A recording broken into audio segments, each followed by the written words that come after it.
Biden's ouster proves that the people still have a voice, and we should be thrilled. This entire system of ours is about, you got to persuade voters. You got to win their votes. You don't decide who the president is in smoke-filled rooms with billionaires and senior elected officials. You let the people decide. That's what we believe in this room, and that's what we're going to fight for, I promise you.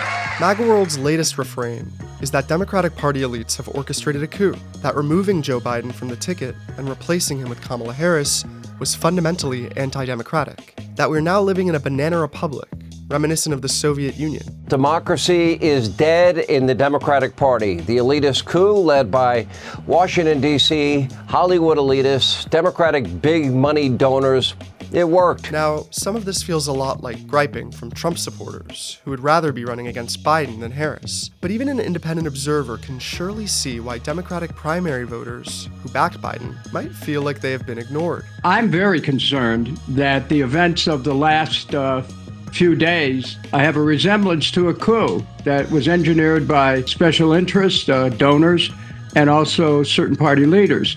This is not how you have an effective transition of a candidacy. But does that make the ousting of Biden undemocratic? Of course not.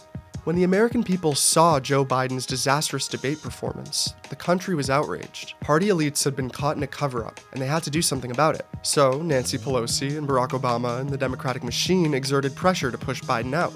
That's not reminiscent of a banana republic. It's how things work in a Democratic Party system. Were party elites acting in their own self-interest, limiting the damage of their disastrous earlier decision to back Biden, protecting down-ballot candidates, and trying to avoid a Trump landslide in 2024? Absolutely. But there's nothing wrong with that. What we witnessed wasn't the death of democracy. It was democracy in action, pure and simple.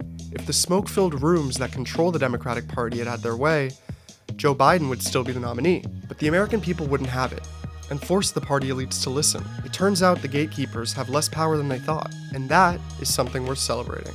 For the Free Press, I'm Isaac Grafstein.